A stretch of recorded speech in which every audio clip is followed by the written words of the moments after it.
Sa iba pang balita, ipinagkibit-balikat lamang ng Palasyo ng Malacanang ang akusasyon ni Senador Jinggoy Estrada na minadali ang pagsasampa sa kanila ng kasong plunder para maihabol sa State of the Nation Address o SONA ni Pangulo Aquino sa susunod na buwan.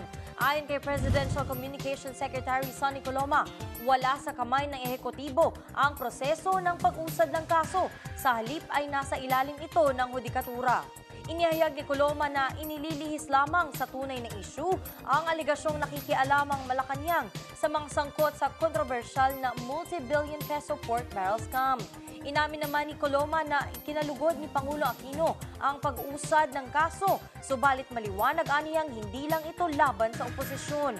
Kumpiyansa naman ang Malacanang na hindi maapektuhan ang trabaho ng Senado sa pagsampa ng kaso laban sa ilang senador na sangkot sa PDAP scam.